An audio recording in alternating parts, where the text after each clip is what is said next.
Hi there, welcome to this video. Nice to see you nice. My name's John. I am a mathematics tutor and I provide tuition support for A-level maths, A-level further maths, including 6-term examination papers and mathematics admissions tests. Very warm welcome to this video where we're going to take a look at something that causes a lot of difficulty and a lot of discomfort, a lot of confusion for some people studying mathematics, and a lot of disbelief in some cases. So I do occasionally get asked this question, which is, why when we multiply two negative numbers together do we get a positive number? Evidently for a lot of people this is a very counterintuitive result. Evidently it would seem to make more sense that when you multiply two negative numbers together that you get another negative number, but this is simply not the case. When you multiply two negative numbers together, you definitely get a positive number. So particularly, I don't really deal so much with GCSE now. It's mostly A-level I deal with. But when I have had GCSE students in the past, some of them have just adamantly refused to accept that when you multiply two negative numbers together, you get a positive number. So every time they get a product of negative numbers coming up, no matter how many times you've told them the rule that when you multiply two negative numbers together you get a positive number, they will always write a negative number. They just cannot bring themselves to accept it. So we're going to have a look in this video why this might be the case. So there is actually a very short answer that I can give to this video, by the way, is going to be a bit rambly. I've not scripted anything. I've got a couple of notes that I've made just to remind me of some things that I want to mention, that I do definitely want to include in the video. But generally speaking, it's going to be fairly unscripted and it might get a bit repetitive at times. If you don't like it, don't watch it. So there is a short answer that I can give as to why when we multiply two negative numbers together we get a positive number. And the short answer, and very disappointingly I suppose, is because we say so. Because we create mathematics. Mathematics is a product of the human mind. And therefore we have some say in how we want it to behave. We want our mathematics to work. Having said that, even though we have this kind of theoretical freedom about how we want it to work, and therefore we could choose whatever we wanted.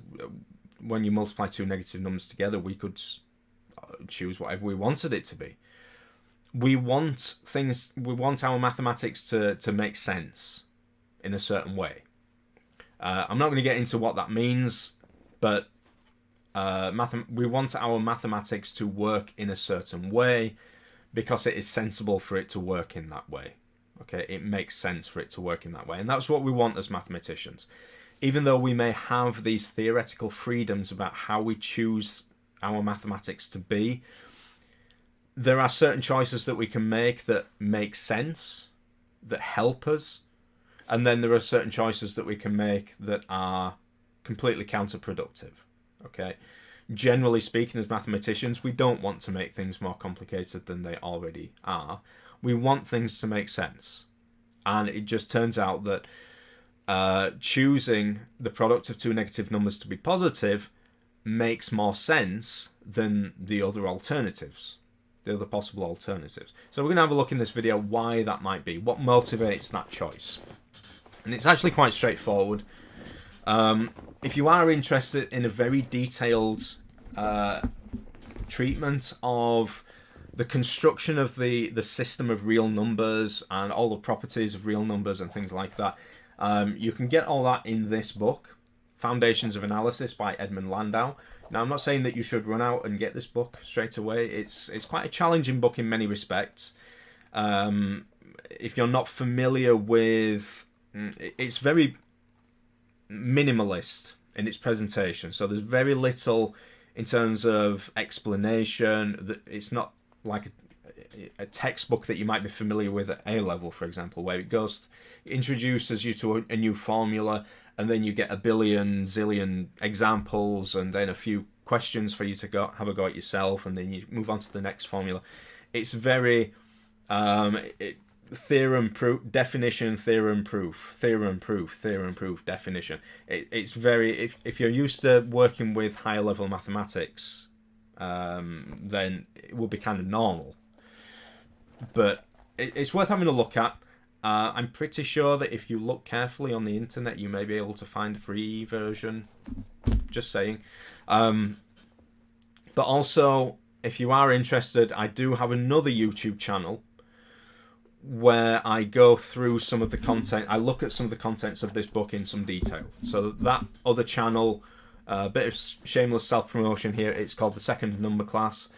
If I remember, then I will leave a link in the description to this video, and you can head over there and you can see some of my... They're quite a few years old now, actually, 5 or 6 years old, where I actually go through some of the contents of Landau's book. So that's there for you if you want it.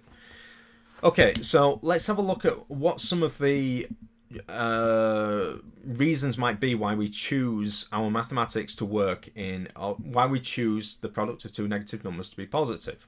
Okay, this video is not meant to be a proof of this, it's just meant to be a justification. Okay, so I'm not going to be going into fully comprehensive detail, every aspect and things like that.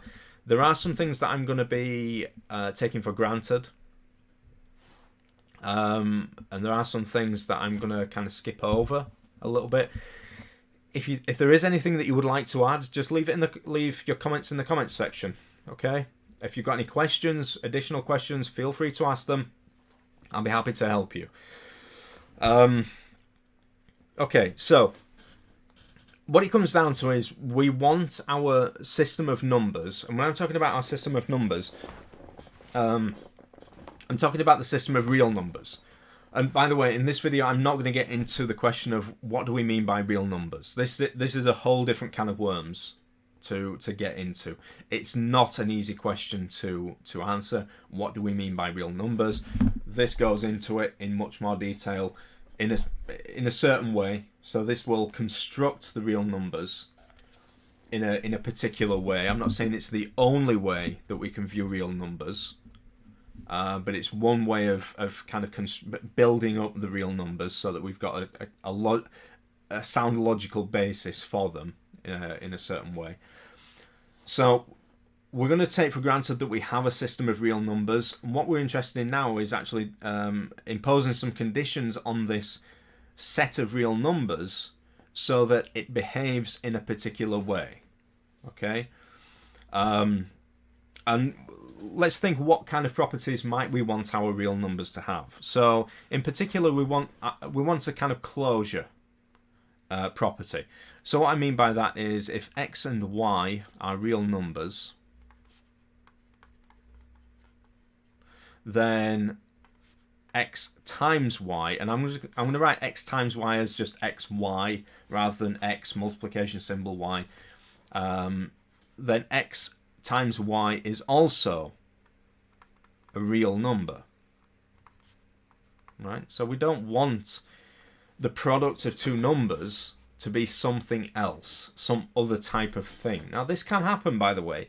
This is not forced to be the case, that just because you combine two of a certain object, that you will get a third object that is of the same kind. For those of you that are familiar with vectors and scalar products, you'll be aware that when you find the scalar product of two vectors, you get the scalar. So you go from two vectors, you combine them in a certain way, and you get a third object which is completely different to the two things that you've just combined. In some cases, you don't even have to combine two things of the same kind. So there's all kinds of things that can happen, and sometimes this makes sense. By the way, this might seem nonsensical, but actually it makes perfect sense in certain contexts. It's just we don't want our real numbers to behave in that way. We want, when we multiply two real numbers together, we want the product to be another real number. So how multiplication of real numbers is defined, again, goes through it in here. We're going to take that for granted, that we do have this thing called multiplication. Okay, we also want that all non-zero real numbers are exactly one of positive or negative. Okay, so I'm going to leave 0 out of this because it depends on your view of it. It could be viewed as neither positive nor negative, or it could be viewed as both positive or negative. Or you could say it is positive, 0 is positive, or 0 is negative. It really, I don't want to get into all that kind of stuff. For all intents and purposes, 0 is not something that we're particularly interested in this video, so I'm going to leave it out. The point is that all non-zero real numbers can be categorized in exactly one of the categories positive or negative. So no non-zero real number is both positive and negative, nor is there any non-zero real number that is neither positive or negative. Okay, and this is going to be important at various times. There's some other properties that we might like to have as well. I'm not saying that all of these properties are necessarily going to be pertinent to what I say in this video, but just to give you an idea, if a is not equal to 0 is a real number, for example, then a times x equals a times y is going to be equal, implies that x is equal to y, for instance. So if you've got a non-zero real number, a, you multiply it on the one hand by x, you multiply it on the other hand by y, and you get the same number in both cases, then that means that the numbers x and y must be equal. Okay, I'm not sure that I used that actually in this video, but I've stated it anyway. Also, we might have something like xy equals 0, implies that either at least one of x or y is equal to 0. Okay, so x could be 0, y non-zero, y could be 0, x non-zero, or both could be equal to 0. And we also want that, for example, if x and y are positive real numbers,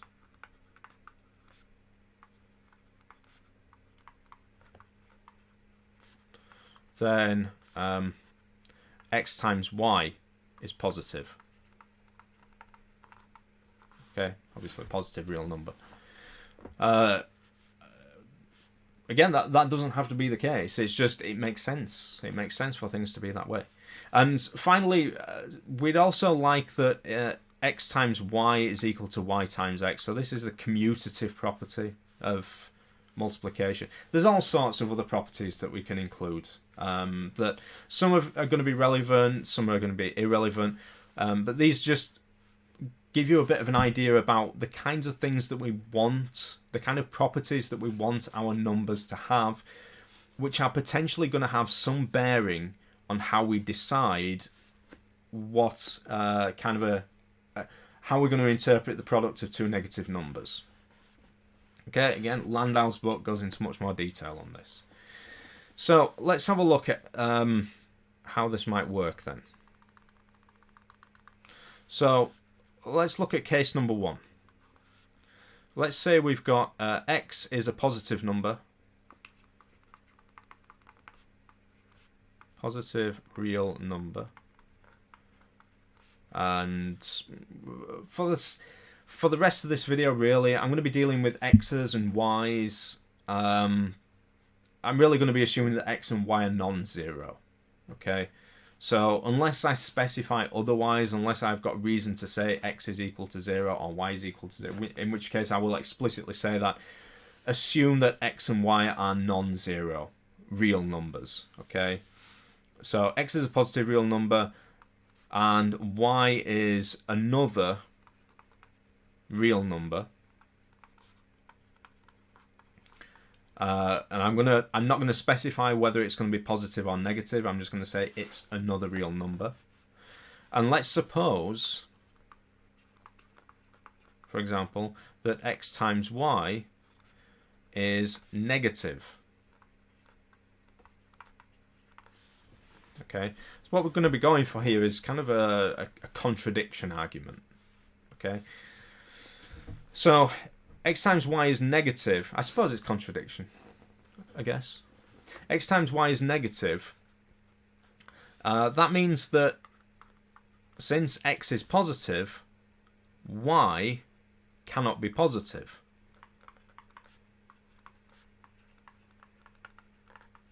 Okay, y cannot be positive. Why? Because we've already said that one of the properties that we want our numbers to have is that the product of two positive real numbers is, again, a positive real number. Okay, so if x times y is negative, and we know that x is positive, then y can't be positive because it contradicts that condition that we have imposed on our system of numbers. And since y is, again, a non-zero real number, and we want to be able to categorize our non-zero real numbers as exactly one of positive or negative, then if y is not positive, it must be negative. Okay, that means that y is negative. Okay, so that means then that because we can also multiply our numbers in either order, so x times y is negative will also mean that y times x is going to be negative by this this last condition that I stated. Then this suggests that the product of a positive number and a negative number in either order is going to be negative. Okay, so positive, let me write it this way. So positive times negative, or it equals negative, and negative times positive is equal to negative. Okay, so because we've said we want our system of numbers to work in this particular way, we want it to have these properties, this kind of backs us into a corner in our choice of what we say about the product of a positive number and a negative number. We're kind of backed into a corner. We have to say, for our system to work in this way that we've chosen, we have to say that that product is going to be negative. If we choose it to be something else, then our system of numbers is not going to work in the way that we want it to. It's as simple as that. Okay. So we figured out what it means to multiply a positive number by a negative number. Now, a separate issue here would be, what would be the value? How would we assign the value here? So if we've got, for example, 2 times minus 3, here we've got, again, a certain amount of choice. Now, typically we would say 2 times minus 3 is going to be minus 6, right? But it doesn't have to be.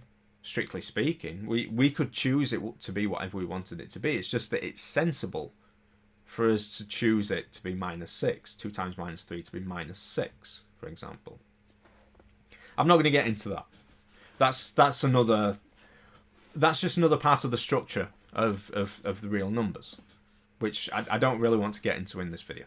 So then we've got part 2, which is, let's suppose we've got x is a negative number.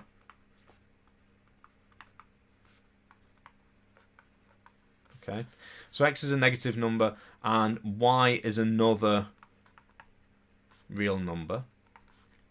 Again, I'm not going to specify whether y is positive or negative. That's what we've got to determine.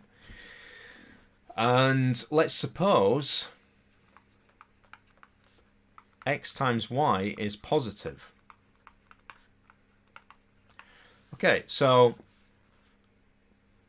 x times y is positive. Since we know that x is a negative number,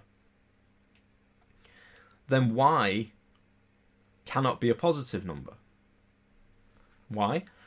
Because we've already determined that positive times negative is negative. Okay? So by part 1, the argument in part 1, we say that we can assert then that y is not positive. Otherwise, we've got negative x multiplied by positive y, which would be negative. So therefore, again, because we categorize all our non-zero real numbers as exactly one of positive or negative, then if y is not positive, y must be negative.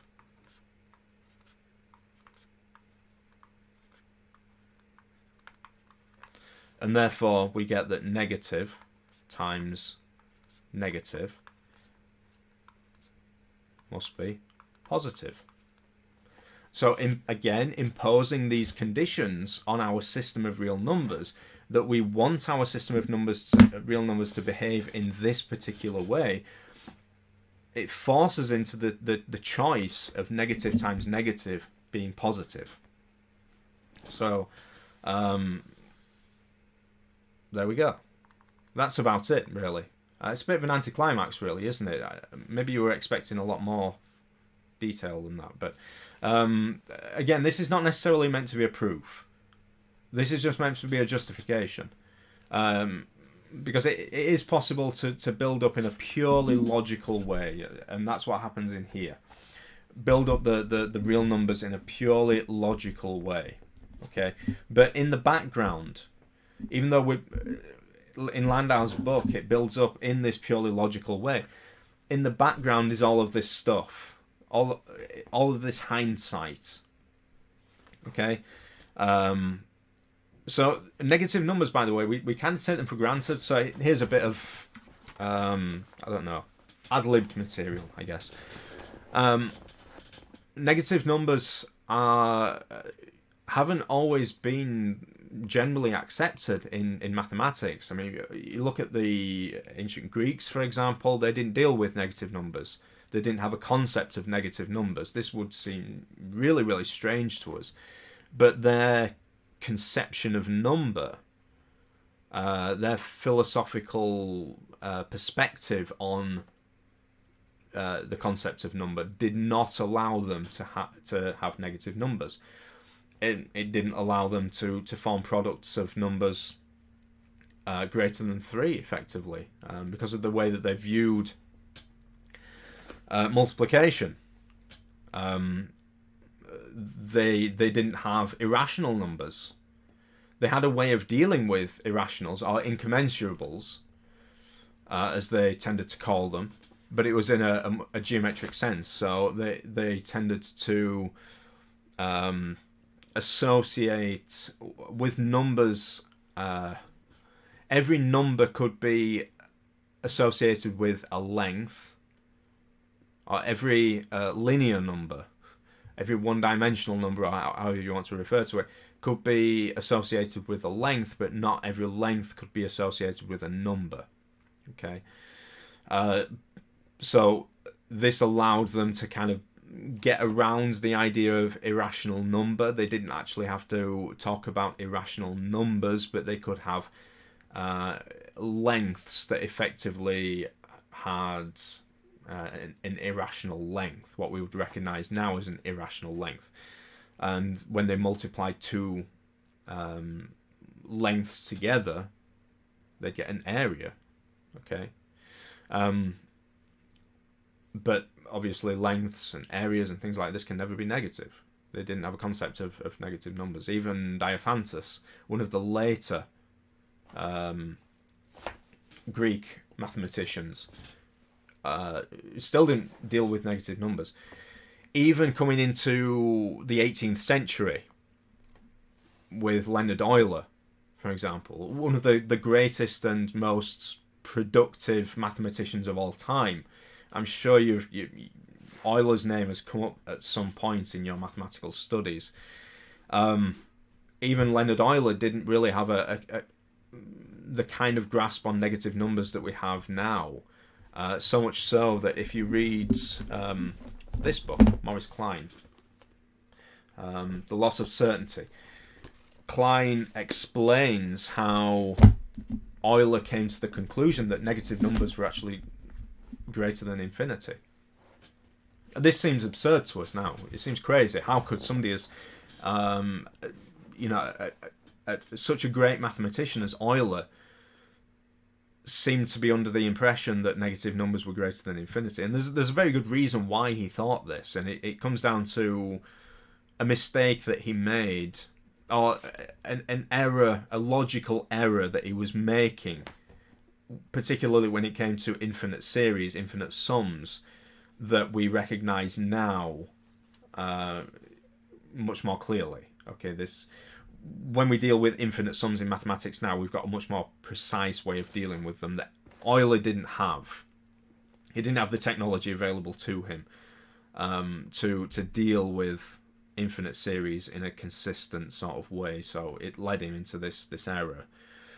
But arguably, irrational numbers, I'm talking about positive irrational numbers, even though there was a lot of resistance towards these and trying to decide whether these were in fact numbers, these were arguably accepted, more generally accepted into mathematics before negative numbers were. And even into, I think, the early 1800s, even then, negative numbers were not widely, generally accepted by some mathematicians of the time. So negative numbers are quite a new thing, a relatively new thing in mathematics, surprisingly.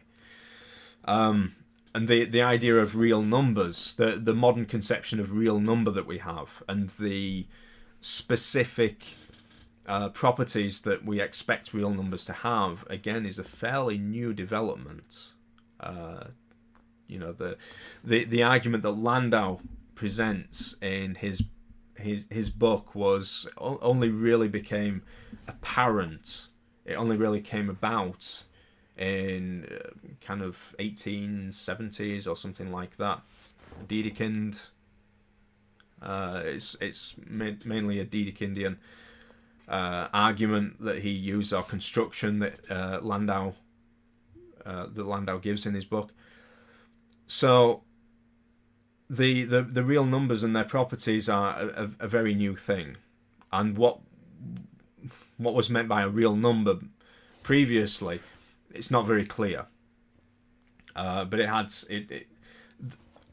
the fact that they're called real numbers hints at the fact that they were considered to have some sort of reality, as opposed to imaginary numbers. Now we kind of, in contemporary mathematics, we consider real numbers and imaginary numbers as having kind of, there's nothing real about real numbers. Real numbers are no more real than imaginary numbers, and imaginary numbers are no more imaginary than real numbers. They're the same. They're just abstract constructions, abstract logical constructions. That's how we view them.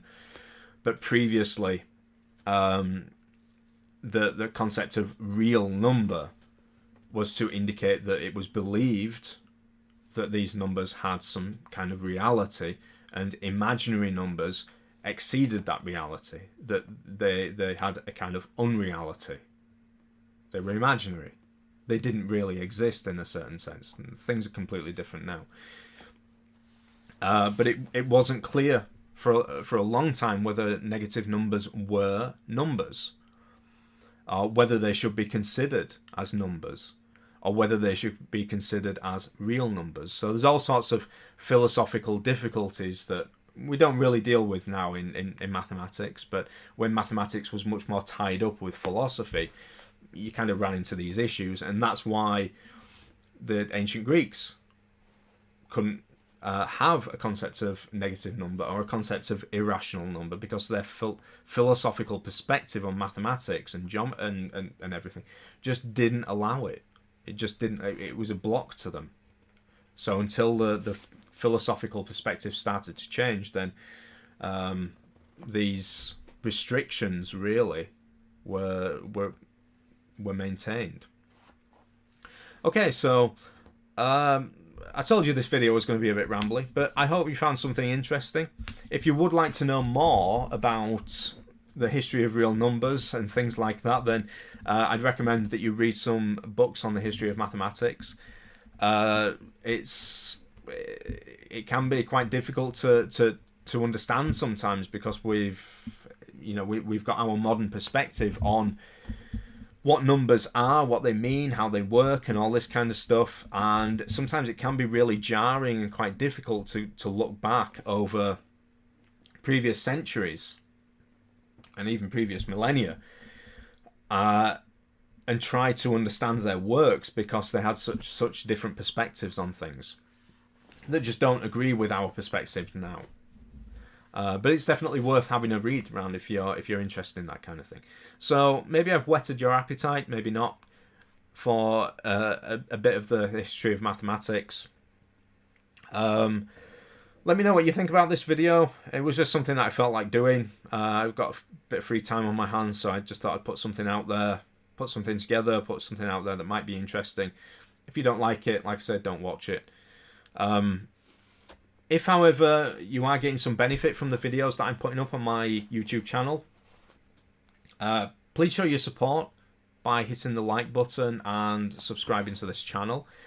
I don't make any money from making these videos. I put them out because I want to help people. I want to help people understand mathematics. I want people to be as prepared as they can be for exams and things like this. And it would be really nice to know that there are people out there that are getting some benefit from these videos. That will really encourage me to keep making them. If I'm not getting the support, then I may just stop making the videos at some point and do something else. So if you are getting some benefit from these videos, please share them as well with other people that you think might enjoy them. But on that note, I'm going to say thank you for watching this video. It's been a little bit longer than I expected, but hopefully you found something interesting. If you do have any questions about anything that I've said in this video, please leave a comment in the comments section. And with that, I'll say thank you, and I'll see you in the next video.